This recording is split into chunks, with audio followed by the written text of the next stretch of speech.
So today we are taking theory of collision.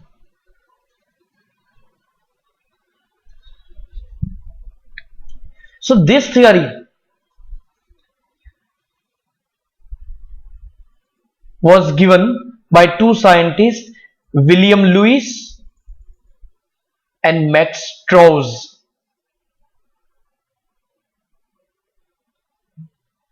William Lewis and Max Strauss इसने theory find out की थी इन्होंने। ये theory, इसका फॉर्मूला कैसा है देख लो। Rate equals Z A B into E raise to minus E A by R T.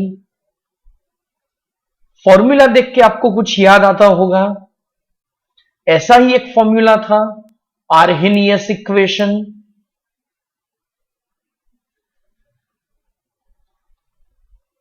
So in Arrhenius equation, formula is K equals A into e raised to minus EA by RT. Again, K equals A into e raised to minus EA by RT. Equation याद होगा। अब इन दोनों equation को अगर हम compare करें तो दोनों में e raised to minus EA by RT, e raised to minus EA by RT both are same. Here is ZAB. And here is A. A is Arrhenius constant and ZAB is collision frequency between two gases A and B. So between two gases, okay, A and B. ये जो पूरी theory है ना, rate equal Z A B into E raise to minus E A by R T, और ये दोनों मतलब ये दोनों इक्वेशन ऑलमोस्ट सेम है। और अगर कोई दो गैसेस है ए एंड बी, इन दोनों के बीच में अगर रिएक्शन हो रही है तो ये रिएक्शन जब भी होगी तब इन दोनों के बीच में कॉलिजन होगा। कॉलिजन मतलब पता है ना कि दोनों एक दूसरे से टकराएंगे, कोलाइड होंगे। तो वो कॉलिजन के लिए दोनों की क्या काइनेटिक एनर्जी देखी जाती है, टेम्परेचर देखा जाता है, तो ये सब फैक्टर अप्लाई होते हैं यहां पे। तो अगर ए और बी के बीच में कॉलिजन होती है तो थ्योरी ऑफ कॉलिजन में मेन लॉजिक क्या है कि to occur the reaction required conditions, कौन सी कंडीशंस रिक्वायर्ड है, वो होनी ही चाहिए। तो नंबर 1, तो फर्स्ट रिक्वायरमेंट है collision must be occurred between two reactants A and B. यहां पे तो मैं फुल स्टॉप लिख रहा हूं, मतलब दो रिएक्टेंट्स के बीच में कॉलिजन होना ही चाहिए। Second, collided reactant molecules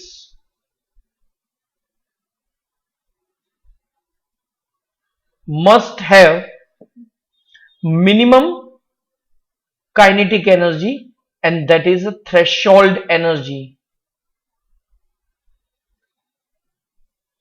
11th में ये सब पढ़ा है, threshold frequency, threshold wavelength, threshold energy. Threshold energy मतलब मिनिमम लिखा है यहां पे मैंने। मिनिमम का मतलब इतनी तो होनी चाहिए, इससे कम नहीं चलेगी, इससे ज्यादा हो तो चलता है। एंड थर्ड मतलब दो मॉलिक्यूल्स के बीच में अगर कॉलिजन हो रहा है तो इसका लॉजिक ये है, ध्यान से देखना मैं जो बोल रहा हूं अभी वो, कि अगर दो मॉलिक्यूल्स के बीच में कॉलिजन हो रहा है, अब कॉलिजन एक्सपीरियंसिंग मॉलिक्यूल्स की सरफेस पे इलेक्ट्रॉन्स होते हैं generally, and we know that electrons have negative charge। तो क्या होगा, whenever to collided, दो मॉलिक्यूल्स जो कोलाइड होने जा रहे हैं, अगर उनके पास कुछ एनर्जी है जिससे वो नजदीक आएंगे, जैसे जैसे वो नजदीक आते हैं वैसे वैसे उनकी काइनेटिक एनर्जी कम होती जाती है due to the repulsive force of the negative charge of the electron. तो इससे क्या होगा, जैसे जैसे वो नजदीक आएंगे एक लेवल ऐसा आएगा कि दोनों के बीच में जब कोलिजन होता है तो ऐसा भी होगा कि वो कोलाइड होंगे लेकिन इफेक्टिव नहीं होगा क्योंकि काइनेटिक एनर्जी डिक्रीज हो गई।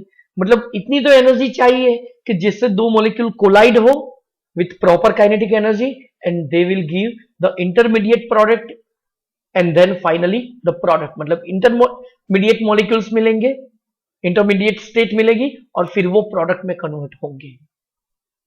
तो फर्स्ट कंडीशन क्या हुई? Collision must be required.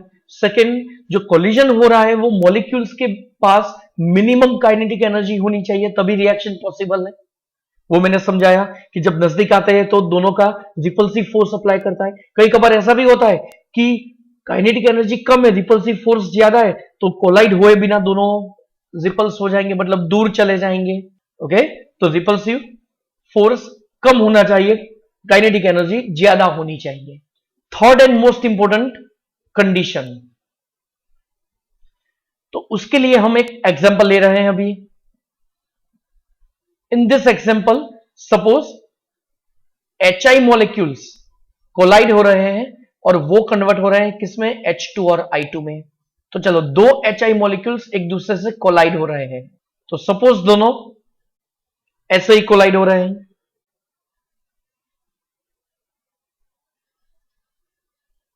तो क्या होगा? यहां पे इंटरमीडिएट मिलेगा,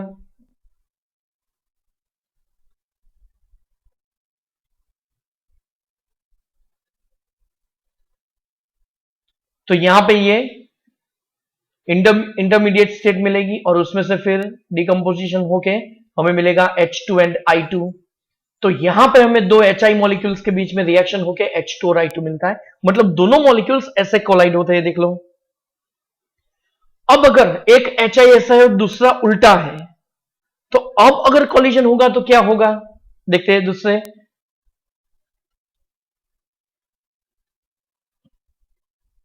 अगर ऐसे मिलता है तो फिर दोनों कोलाइड तो होंगे, इंटरमीडिएट स्टेट भी बनाएंगे, लेकिन जब ब्रेक होगा तो फिर से आपको 2HI मिलेगा।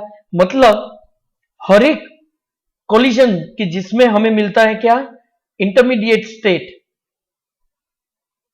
वो प्रोडक्ट नहीं देता है। मतलब हर एक कोलिजन प्रोडक्ट नहीं देगा। तो थर्ड कंडीशन है, यहां पे लिख रहा हूं मैं, देख लो ध्यान से।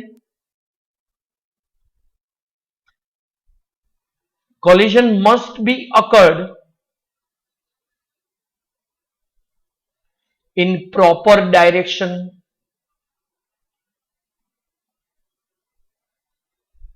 ओके, तो यहां पे collision होनी ही चाहिए, लेकिन वो कहां पे कैसे होगा? वो प्रॉपर डायरेक्शन में ही होगा, तभी आपको प्रोडक्ट मिलेगी। तो ये जो फाइनल फॉर्मूला था उसमें थोड़ा चेंज हुआ। फॉर्मूला क्या था? रेट इक्वल्स, ये फॉर्मूला था ना, ZAB इंटू e⁻ टी। इसमें एक नई टर्म ऐड की, that is P। P means probability factor. तो प्रोबेबिलिटी फैक्टर हमने ऐड किया, ये टर्म क्यों ऐड किया? Because every collision doesn't give the product, because if collision is occurred in a proper way, proper direction, then only we are getting the product, otherwise not। मतलब ऐसे होगा या ऐसे होगा या ऐसे होगा तो आपको नहीं मिलेगी। ओके, ऐसे अगर ज्वाइन होगा तभी आपको प्रोडक्ट मिलेगी। सो P टर्म हमने ऐड की। चलो, अब टेक्स्ट बुक में से हम ये पूरी थियोरी रीड करेंगे। ओके, तो थियोरी यहां से स्टार्ट होती है, collision theory of the chemical reactions. Though Arrhenius equation is applicable under a wide range of circumstances, collision theory, which was developed by Max Strauss and William Lewis in 1968 to 18, provides a greater insight into the energetic and the mechanistic aspects of the reactions. It is based on the kinetic theory of gases। अब इस theory में ऐसा माना गया है कि suppose reactant molecules क्या है पता है? They are the hard sphere and this is the limitation of the theory. मतलब ये जो दोनों HI हमने लिए है ना, HI के मॉलिक्यूल, वो दोनों हार्ड स्फीयर है, ऐसा माना गया है, लेकिन ऐसा नहीं है। देखो, they are assumed to be a hard spheres and reaction is postulated to occur when the molecules collide with each other. The number of collisions per second per unit volume of the reaction mixture is known as collision frequency. Definition पूछते हैं, collision frequency means दो molecule के बीच में अगर उसका volume unit है और पर सेकंड, एक सेकंड में कितने कॉलिजन होते हैं, that is the collision frequency. Another factor which affects the rate of chemical reaction is the activation energy. आगे आ चुका है formula. The minimum energy is required to occur the reaction is known as activation energy. तो A और B के दोनों के बीच में reaction होती है, प्रोडक्ट्स देती है. तो रेट फॉर्मूला देख लो, rate equal ZB into e raised to minus EA by RT. आगे ना अभी मैंने समझाया वो, where ZAB represents the collision frequency of the reactants A and B, e raised to minus EA by RT represents the fraction of molecules with energies equal or greater than EA. ऊपर का एक जो equation दिया है वो क्या predict करता है, the value of rate constant fairly accurately for the reactions that involve the atomic species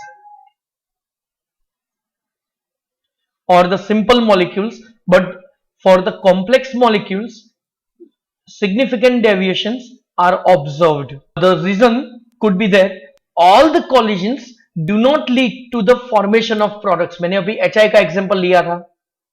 The collisions in which molecules collide with sufficient kinetic energy, that is the threshold energy, and the proper orientation, so as to facilitate the breaking of the bonds between the reacting species and formation of new bonds. मतलब अगर दो molecules के बीच में proper way में अगर collision हो रहा है. सेकेंड थिंग, जो कॉलिजन हो रहा है उसमें दोनों के बीच में जो एनर्जी होगी वो भी प्रॉपर होनी चाहिए, थ्रेशोल्ड एनर्जी, तब जाके हमें प्रोडक्ट मिलेगी. देखो यहां पे जो एग्जांपल दिया है 10 चैप्टर में यही एग्जांपल आएगा. यहां पे जो एग्जांपल दिया है उसमें CH3Br which is reacted with OH minus to give the CH3OH and Br minus. तो मतलब Br और OH दोनों इंटरकन्वर्टिबल हो गए. देख लो, तो अगर ये रिएक्शन हो रही है तो फिर कौन सी डायरेक्शन में होगी तभी ये रिएक्शन पॉसिबल है. तो अगर OH माइनस जहां पे Br है अगर उसी साइड से अटैक करे तो रिएक्शन पॉसिबल नहीं है, क्योंकि Br नेगेटिव OH नेगेटिव दोनों के बीच में रिपल्शन क्रिएट हो जाएगा. So at that time product will not be obtained. देख लो. सेकेंड थिंग, अगर जहां भी Br है उसके ऑपोजिट डायरेक्शन से OH अटैक कर रहा है. देख लो, Br है उसकी ऑपोजिट साइड से OH अटैक कर रहा है. अगर ऐसे OH अटैक करेगा तभी रिएक्शन पॉसिबल है. So this is known as proper orientation. अब क्या होगा, ये Br गया और OH उसके ऑपोजिट साइड से अटैच हो गया. ओके, तो यहां पे हमें मिलता है मिथेनॉल एंड Br माइनस. तो जब ऐसी प्रोडक्ट मिलती है, मतलब जब ऐसे ओरिएंटेशन से, अगर इस ओरिएंटेशन से कोलिजन होगा तभी हमें प्रोडक्ट मिलेगी. ओके, तो for example formation of methanol from bromoethane depends upon the orientation of the reactant molecules as shown in the figure. The proper orientation of the reactant molecules lead to the bond orientation makes them the simply bounce back and no products. अगर OH और Br दोनों मतलब अगर सामने से collide हो रहे हैं तो फिर प्रोडक्ट हमें नहीं मिलेगी. That's why P term is added. देख लो, P प्रोबेबिलिटी फैक्टर, उसका दूसरा नाम है स्टेरिक फैक्टर. ओके, तो यहां तक आपको लिखना है. थ्योरी टिपिकल है, टेक्स्ट बुक के ही वर्ड्स आपको लिखने पड़ेंगे. ओके, तो आपको 3 दिन तक मतलब टिल मंडे तक आपको 1 2 3 पर डे 3 टाइम्स आपको लिखना है. थ्योरी आपकी लर्न हो जाएगी 110%. तो ये पूरी अपनी 4 मार्कर थ्योरी कंप्लीट हुई. ओके, अब एक ही थ्योरी यहां पे बाकी बचती है. चलो, नेक्स्ट जो थ्योरी हम ले रहे हैं उसका नाम है पोटेंशियल एनर्जी ग्राफ. इस ग्राफ के बेस पे नीट और JEE में क्वेश्चंस ज्यादा पूछते हैं. अपने बोर्ड में इसका वेटेज बहुत कम है और टेक्स्ट बुक में भी वो प्रॉपरली एक्सप्लेन नहीं किया है. तो मैं पूरी थ्योरी अपनी तरह से मैंने पूरी एक बनाई है, एक फॉर्मेट बनाया है, तो उसमें अब हम सॉल्व करेंगे.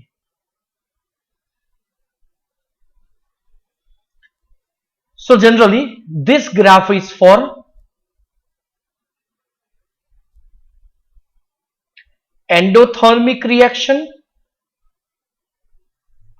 and exothermic reaction. So for these two reactions generally graph is plotted. Graph is potential energy versus reaction axis. दोनों ग्राफ मैंने साइड में ही रखे, साइड बाय साइड, जिससे आपको दोनों की कंपैरिजन पता चले और आप इजिली इसको ड्रॉ कर सके। चल, एंडोथर्मिक रिएक्शन में जितनी हीट एब्जॉर्ब होती है उससे कम एमिट होती है। एब्जॉर्ब होती है तो फिर पोटेंशियल एनर्जी बढ़ेगी बढ़ेगी बढ़ेगी, और जब एमिट होती है तब डिक्रीज होगी। तो जितनी एब्जॉर्ब हुई उससे कम एमिट होगी। तो ग्राफ ऐसे मिलता है। मतलब ओवरऑल क्या हुआ, एब्जॉर्प्शन मतलब एंडोथर्मिक। मैं ऐसे बोलूं कि चलो 10 किलो जूल एब्जॉर्ब किया और 1 किलो जूल एमिट की है, तो ओवरऑल तो क्या किया इसने, एब्जॉर्ब ही किया। सिमिलरली मैं ऐसे बोलूं कि 1 किलो जूल एब्जॉर्ब की है और 10 किलो जूल एमिट की है, तो ओवरऑल क्या हुआ, एमिशन। तो यहां पे ऐसे होगा कि जितना एब्जॉर्ब हो रहा है उससे ज्यादा एमिट हो रहा है, तो ऐसा ग्राफ मिलेगा। तो दोनों ग्राफ हमें याद रखने हैं। एंडोथर्मिक में जितना एब्जॉर्ब हो रहा है उससे कम एमिट हो रहा है, ये याद रखने की ट्रिक है, फंडामेंटल नहीं है। ओके, फंडामेंटल तो क्या है जो मैं अब लिख रहा हूं वो ध्यान से देखो। सपोज A2 और B2 मॉलिक्यूल्स के बीच में रिएक्शन हो रही है, तो जैसे दोनों के बीच में रिएक्शन होती है यहां पे एक आपको इंटरमीडिएट स्टेट मिलती है। इंटरमीडिएट स्टेट में ए बी, ए बी जैसे SI में लिखा, HI के रिएक्शन में लिखा था ना SI, और फिर वो दोनों कन्वर्ट होते हैं 2AB में। ओके, अब मैं जो ड्रॉ कर रहा हूं वो ध्यान रखना है हमें। For endothermic reaction, for endothermic reaction EA is the energy of activation and it's a difference of the potential energy of the intermediate state and the reactants, और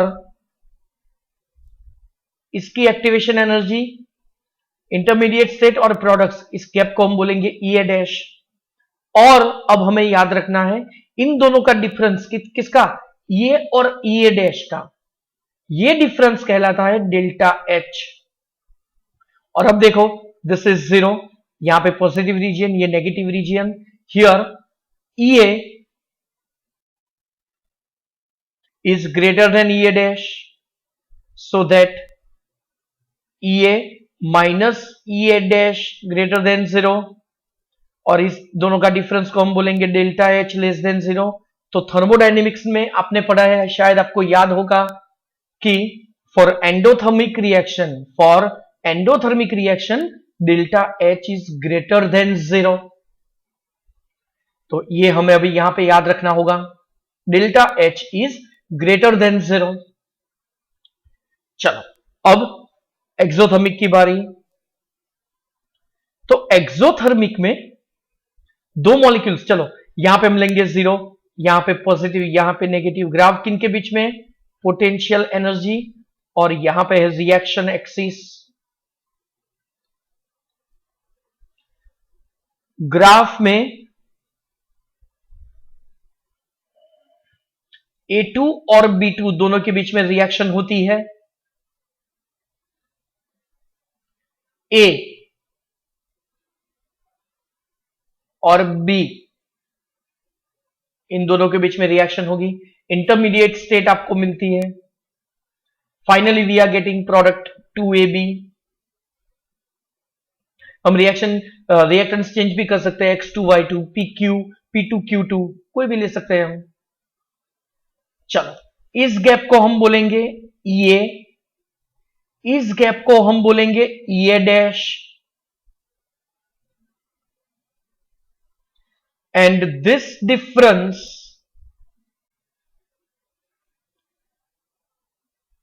इज एट नेगेटिव रीजन। तो चलो अब इसके लिए हम क्या लिख सकते हैं,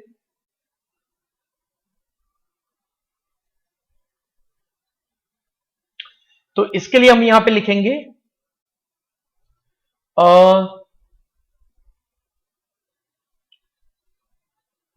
हियर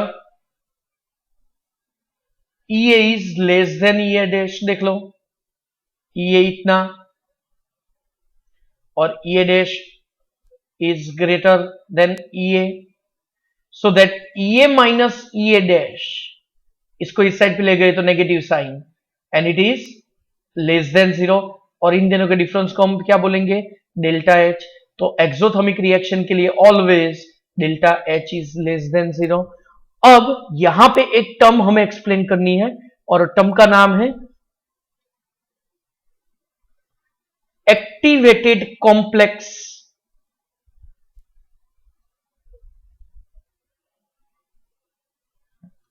एक्टिवेटेड कॉम्प्लेक्स, उसकी कैरेक्टरिस्टिक्स क्या है, it has highest potential energy,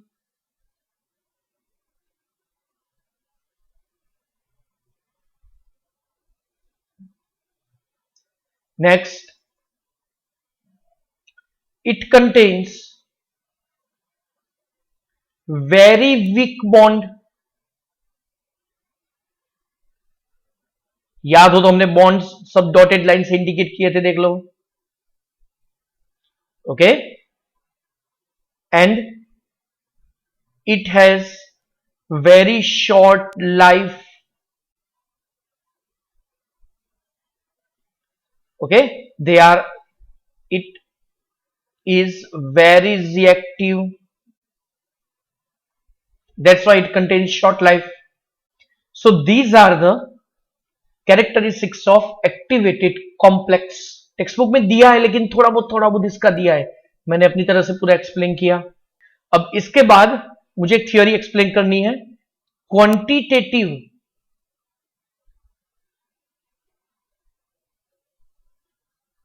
effect of temperature on rate constant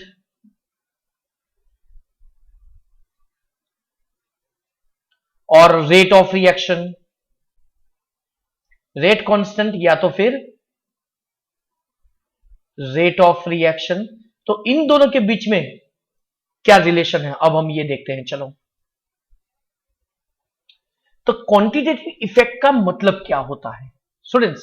quantitative effect में यह होता है कि अगर मैंने कोई एक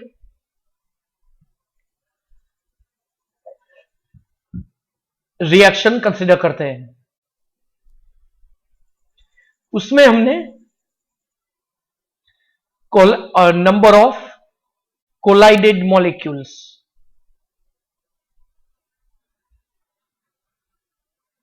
और काइनेटिक एनर्जी का हम ग्राफ प्लॉट करते हैं एट कांस्टेंट टेम्परेचर।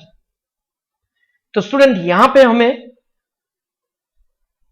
ग्राफ मिलेगा ऐसा, as kinetic energy increases number of collision increases at certain time it will be highest and then after it decreases. तो ऐसा ग्राफ मिलता है एट टी केल्विन टेम्परेचर। फिर क्या किया, टेम्परेचर इंक्रीज किया, मतलब हमें टेम्परेचर की इफेक्ट हम पढ़ रहे हैं ना, इसलिए हमने यहां पे टेम्परेचर इंक्रीज किया। तो स्टूडेंट कैसा ग्राफ मिला, चलो ये देखते हैं। तो जब हमने 10 डिग्री सेल्सियस टेम्परेचर इंक्रीज किया, और वो भी यहां पे रेंज 298 से 308 केल्विन, 10 डिग्री सेल्सियस या तो फिर 10 केल्विन का हमने डिफरेंस लिया, तो इसका ग्राफ कैसा मिलता है देख लो। Here first number of collision increases at certain value it is highest, it is T plus 10 Kelvin temperature, और फिर ये ओवरऑल लाइन अप रहती है। कौन सी लाइन देख लो, ये वाली, ओके, ये लाइन देखो अप रही। क्यों? क्योंकि जब टेम्परेचर बढ़ता है तो रिएक्टेंट मॉलिक्यूल्स के बीच के पास एक एक्स्ट्रा एनर्जी आ जाती है।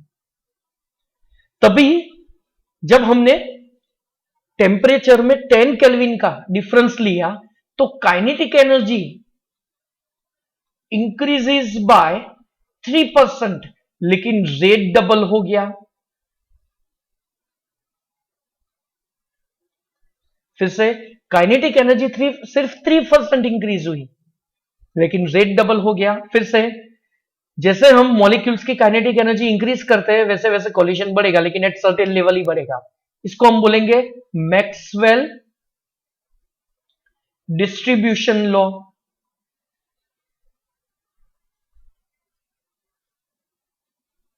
ओके, और ये थ्योरी 11th चैप्टर 5 में आ चुकी है, और ये theory kinetic theory of gas के बेस की है। ये यही समझा रहा है, अगर मैंने और टेम्परेचर इंक्रीज किया चलो तो क्या होगा, तो यहां पे ग्राफ ओवरऑल डाउन होगा लेकिन उसकी लाइन ओवरऑल अप होगी। तो ये भी अप क्यों हुआ, ये है कौन सा टेम्परेचर अपना T+20 केल्विन। तो जब तक जैसे जैसे हम 10 केल्विन का डिफरेंस करते गए रेट डबल होता गया। इसलिए मैं एक प्रैक्टिस करवा देता हूं कि अगर मैं टेम्परेचर 10 डिग्री सेल्सियस पे 60 डिग्री सेल्सियस करूं तो रेट कितने टाइम्स होगा, तो 10 डिग्री सेल्सियस से 60 डिग्री सेल्सियस, तो चलो 10 से 20 2 टाइम्स, 20 से 30 उसके 2 टाइम्स, 30 से 40 और 2 times. Okay, initial rate suppose R है, तो 10 to 20, 30, 40, 50 एंड 60, तो टोटल कितने टाइम्स हुआ 2⁵, मतलब 32 टाइम्स हुआ। अगर मैं टेम्परेचर 70 डिग्री सेल्सियस से 100 डिग्री सेल्सियस करूं तो कितना होगा रेट, चलो 70 से 80, 90 एंड 100, 3 टाइम मीन्स 2⁵, 8 टाइम्स होगा। तो जैसे जैसे रेट बढ़ता गया 8 टाइम्स हो गया। ओके, तो इसका मतलब ये हो, तो ऐसा क्यों हुआ, क्योंकि जब जब टेम्परेचर इंक्रीज होता है तो ये उसकी क्वांटिटेटिव इफेक्ट हुई कि वैसे वैसे थ्रेशोल्ड एनर्जी उसकी बढ़ती है। और 10 केल्विन तो ये भी ग्राफ उससे भी अप होगा, तो टेक्स्ट बुक में ऐसे कलर में दिया है।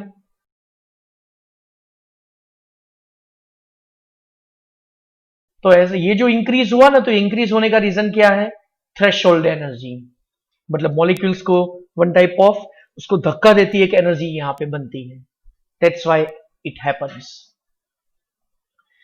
तो स्टूडेंट्स, इसी के साथ अपनी सब थ्योरीज कंप्लीट हुई। ओके, टेक्स्ट बुक में से सब थ्योरीज कंप्लीट हुई। तो क्वांटिटेटिव इफेक्ट मैं टेक्स्ट बुक में आपको दिखा देता हूं कि आपको कितना लर्न करना है।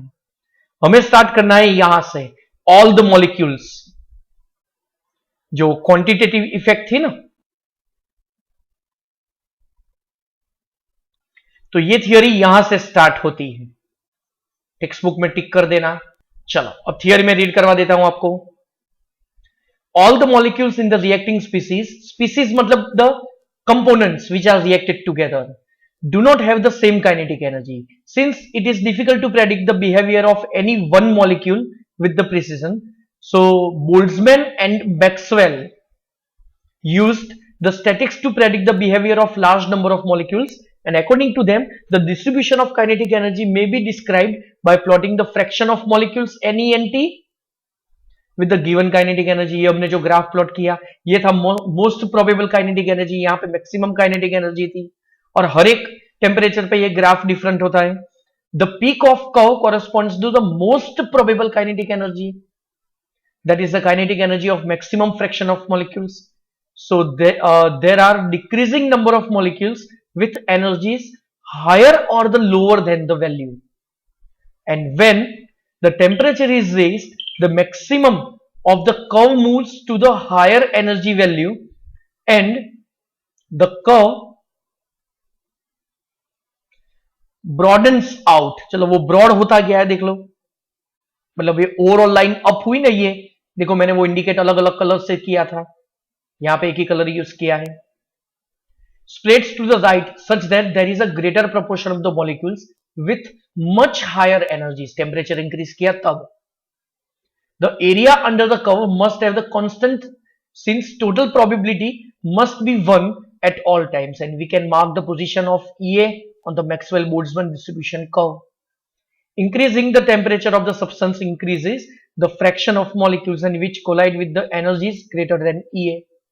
So it is clear from the diagram that in the curve at t plus 10, the area showing the fraction of molecules having energy equal to or greater than the activation energy gets doubled, leading to the doubling the rate of reaction. Theory यहाँ पे complete हो जाएगी.